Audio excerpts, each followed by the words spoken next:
안녕하세요. 히코 사용사입니다. 오늘 김현정님은 사이드이펙스 랩스 툴즈의 UV에 대해서 가져오셨는데 UV는 사실 FX 하시는 분들은 잘 모르는 분야이기 때문에 조금 더 자세하게 설명을 부탁을 드렸습니다. 예, 어서 오세요. 예, 안녕하세요. 오늘은 UV입니다. UV가 아니고 UVS인 이유는 여러 UV 노가다를 다루고 있다. 이런 걸 이제 좀 편하게 하실 수 있는 방법을 좀 소개해 드리려고 가져왔고요.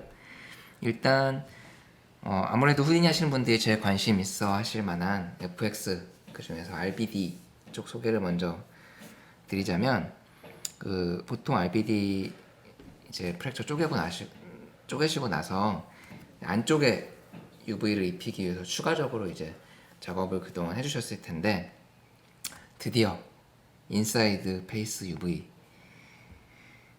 UV즈라는 노드가 들어왔습니다.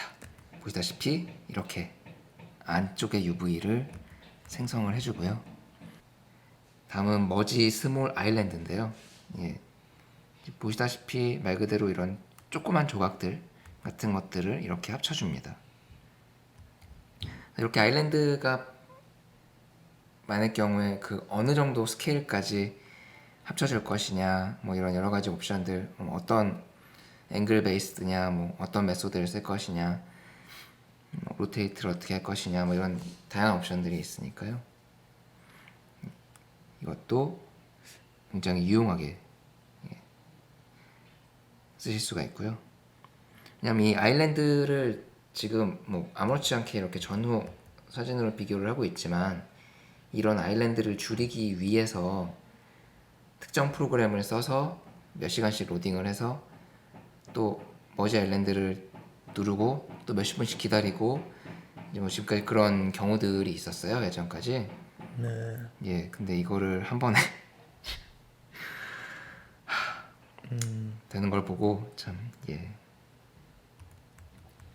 그리고 뭐 제가 앞으로 차차 계속 소개시켜 드리겠지만 지금 보고 계신 그 노드가 머지 스몰 아일랜드가 아니고 이제 오토 UV잖아요. 네. 이 머지 스몰 아일랜드가 오토 UV 안에 들어가 있습니다. 그러니까 아, 네네. UV 하는 과정에서 필요한 여러 가지 기능들이 한 오토 개 UV 안에 패키지화되어 있는. 들어가 있고 그리고 또 이걸 어떤 순서로 어떤 방식으로 해야 UV가 잘 나올까 이런 것들을 시행착오를 직접 몸으로 단계별로 해보면서 겪을 수밖에 없었는데 이런 것도 너무나 잘 정리가 돼 있고 해서 제가 할 것들이 굉장히 줄어드는 속도도 뭐 굉장히 빨라지고 그런 장점들이 있었습니다. UV 트랜스퍼인데요. 이건 정말 후디니스러운 어떻게 이런 걸 했지?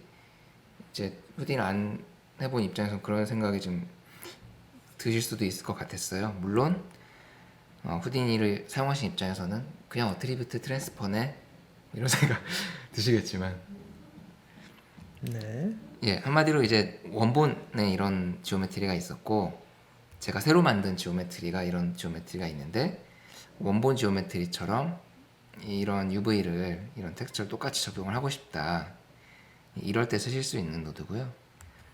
이게 결과입니다. 제가 새로 생성한 지오메트리에 원본 지오메트리처럼 이렇게 UV를 전혀 다른 지오메트리에 적용을 해준 결과고요. 그러네요. 후디니 쓰는 사람 입장에서는 저게 뭐 싶은. 네, 뭐 방금 말씀하신 대로 여기 안에 들어가 보면 네. 실제로 노드 셋업 시작하자마자 거의 가장 처음에 이제 어트리뷰트 트랜스퍼가 있고요. 네. 여기에서 이제 샵 매터리얼 패스를 트랜스퍼 해줍니다. 나머지 아래는 이제 트랜스퍼한 걸 어떻게 정리해주고 어디에서부터 어디까지를 해줄 거고 이런 톨러런스 관련 기능들이 대부분이고요. 기본적으로는 어트리뷰트 트랜스퍼를 하고 나서 정리해줘야 되는 시간을 좀 절약할 수 있구나 정도로 생각하시면 좋지 않을까 싶습니다. 네. 이게 전체 셋업인데요. 보시다시피 이제 들어오자마자 거의 처음에 해주고 나머지는 반복해서 정리 나름 복잡하네요. 소개 셋업은 아, 생각했던 거에 비해서는. 아무래도 노가다를 줄여주는데 중점을 둬서 이렇게 반복하는 셋업을 예, 짜신 게 아닌가. 뭐에 대한 루핑이 돌아가는 거죠? UV 아일랜드 베이스인가요? 여기 보시면 이제 퓨즈 톨러런스랑 이제 보더 퓨즈 톨러런스 있잖아요. 네. 이게 이제 커지면 이 경계 같은 크기가 커진다고 해야 할까요? 그러니까 이제 저희가 평소에 그 어티비티 트랜스퍼 보면 여기 컨디션에 그 디스턴스 조절하는 옵션이 있잖아요. 네네. 그게 이제 UV 쪽으로 가다 보면 말씀하신 그 아일랜드랑 아일랜드 사이의 경계, 그러니까 UV 심 네. 같은 것들이 이제 볼륨으로 컨버팅한 다음에 UV 텍스처 입힐 때 그 심 같은 것들이 경계성이 생기는 문제들이 있었잖아요. 네네. 예, 그런 것들을 좀 잘 정리할 수 있게 해준 셋업이 아닐까 하고 예측만 하고 있습니다. 네. 제가 하나씩 껐다 키면서 테스트를 해보진 않았기 때문에 예측만 해보고 있고요. 어쨌건 결과는 잘 된다. 예. 다음은 UV 유니타이즈라는 노드인데요. 요걸 이제 그 가끔 테스트 할 때 이따금씩 쓸 일이 있었던 것 같아요. 그러니까 이 노드는 굉장히 단순하게 모든 프리미티브들, 그러니까 다른 툴 유저분들은 모든 페이스들, 각 페이스에 UV를 하나씩 넣어줍니다. 그러니까 각 페이스가 UV 스페이스를 하나씩 다 꽉 채우고 있어요.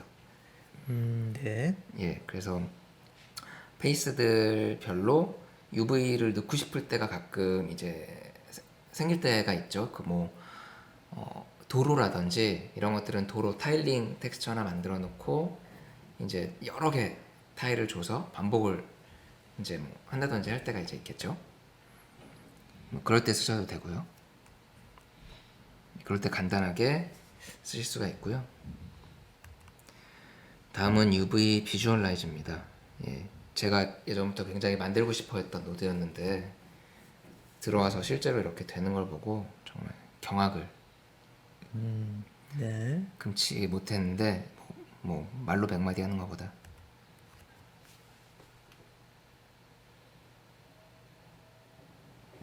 예, 이렇게 뷰포트 상에서 UV 스페이스로 바꿔줍니다. 네. 이게 왜 제가 그 감탄한 포인트는 어디였냐면 이제 텍스처랑 UV 작업을 해놓고 나서 뷰포트에서 보면 가끔 이상한 부분들이 있잖아요. 네. 여기 텍스처 이렇게 들어가면 안 되는데 이 부분이 UV 스페이스 상에서 어디지? 누구지? 이제 찾아야 되는 이제 그런 일들이 있는데 이걸 보면 이제 잘 이렇게 조금씩 추적을 해나가다 보면 얘가 얘였구나 라는 것들이 이제 자연스럽게 이제 연결이 되니까 그런 부분에서 예. UV 뷰를 그냥 그 오브젝트 스페이스에서 구현한 정도인 거네요. 예, 맞습니다. 안에 들어가 보면 사실 말씀하신 대로 그냥 그 UV 스페이스를 at p에다가 적용한 그렇죠. 게 기본적으로 이제 전부예요. 그런데 이제 attribute transfer by UV에서 그렇게 하죠. 네, 그렇네요. 예. 근데 이제 제가 뭔가 실용적이라고 느꼈던 부분은 그 월드 스페이스와 UV 스페이스를 이렇게 블렌드 하면서 뭔가 이렇게 눈으로 따라갈 수 있게 해놔서 뭔가 어디가 어디인지 쉽게 찾을 수 있게 해놓은 친절함 네. 예, 같은 게 좀 감탄 포인트가 있었고요. 방금 말씀하신 거는 사실 UV 뷰에서 셀렉션 모드로 선택을 하고 퍼스펙티브 뷰나 다른 오소고널 뷰로 돌아오면 그 부분이 선택되어 있으니까 사실은 매칭되는 것들을 찾는 데는 셀렉션도 사용할 수 있을 것 같긴 한데 이거는 이제 뭐 그냥 파라미터로 조절해서 그냥 직접 볼 수 있으니까 그런 면에서 조금 편리함이 있겠네요. 네네. 그리고 이 편리함 중에는 그렇게 뷰를 바꿔가면서 셀렉션해서 이렇게 볼 때는 이 UV가 어떻게 얼마나 로테이션 된 거지? 있었는데 네네. 여기선 또 그것도 볼 수 있어서 그런 면이 좀 좋았습니다. 그리고 이 UV, 그러니까 지금은 그 아일랜드별로 색깔이 다르게 들어가 있어서 구분을 해놓았지만 평소에 실제는 그런 걸 좀 보기 어려울 경우가 있잖아요. 그래서 이 아일랜드는 어디서부터 어디까지지? 또 이렇게 비주얼라이즈 심 옵션을 키시면 이렇게 경계선을 잘 표시해줘서 이것도 너무 좋습니다. 네. 예, 그리고 드디어 아까 말씀드린 오토 UV인데요. 이게 아마 랩스 툴즈 UV 부분 중에 가장 하이라이트가 아닐까 싶습니다. 뭐 UI는 사실 그렇게 메뉴는 많진 않은데요. 그래서 더 좋은 것 같고요. 네. 이렇게 뭐 정말 포토그래메트리나 특히 하이레스 같은 지오메트리들 UV 막 랩하고 막 언랩하고 이 과정에서 UV 사라지고 뭐 리토포하고 난리 나고 뭐 이런 과정들 다 이제 겪어보신 분들 계실 텐데 그냥 연결을 좀 한 방에 그냥 웬만하면 다 잘 됩니다.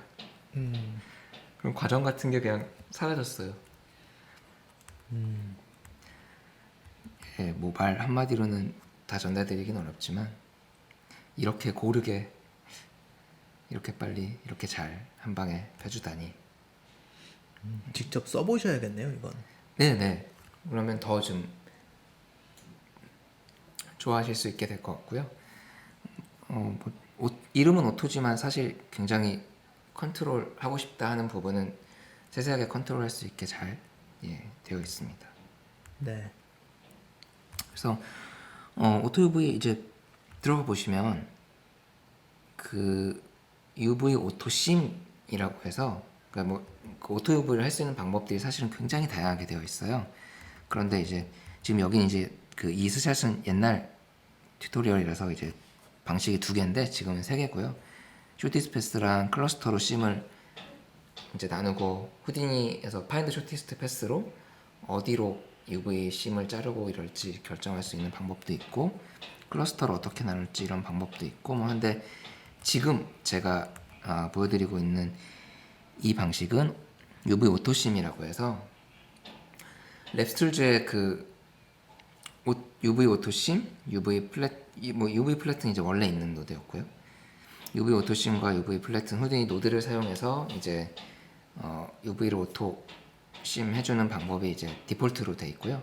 저도 3가지 다 사용해 보면 각자 장단점이 있지만 기본으로 해놓은 이유가 있구나 좀 납득할 수 있을 정도로 괜찮았고 그리고 이전까지는 후디니로 제가 UV 작업을 할 때 이런 많은 UV 노드들 뭐 많진 않지만 후디니는 UV 노드들을 가지고 어떤 걸 먼저 적용하고 어떤 파이프라인으로 프로세스를 해줘야 결과가 잘 나올까 이런 고민하는 시간들이 좀 있었는데 이렇게 정리가 잘 돼 있어서 먼저 심을 나눠야 그걸 가지고 뭘 어떻게 하지 심을 나눠야 그걸로 뭐 플래튼을 하고 쪼개고 자르고 하고 그 다음에는 뭐 필요하다면 아일랜드를 머지를 하고 그 다음 레이아웃을 그걸 가지고 나누고 그걸 가지고 또 위치로 옮기고 그걸 가지고 트랜스퍼를 하고 그러니까 지금까지 제가 말씀드렸던 대부분의 과정이 여기 하나 안에 정리가 이렇게 순서대로 돼 있어요. 네. 그래서 뭐 후디니를 기존에 하셨고 하실 줄 아는 뭐 입장이시라면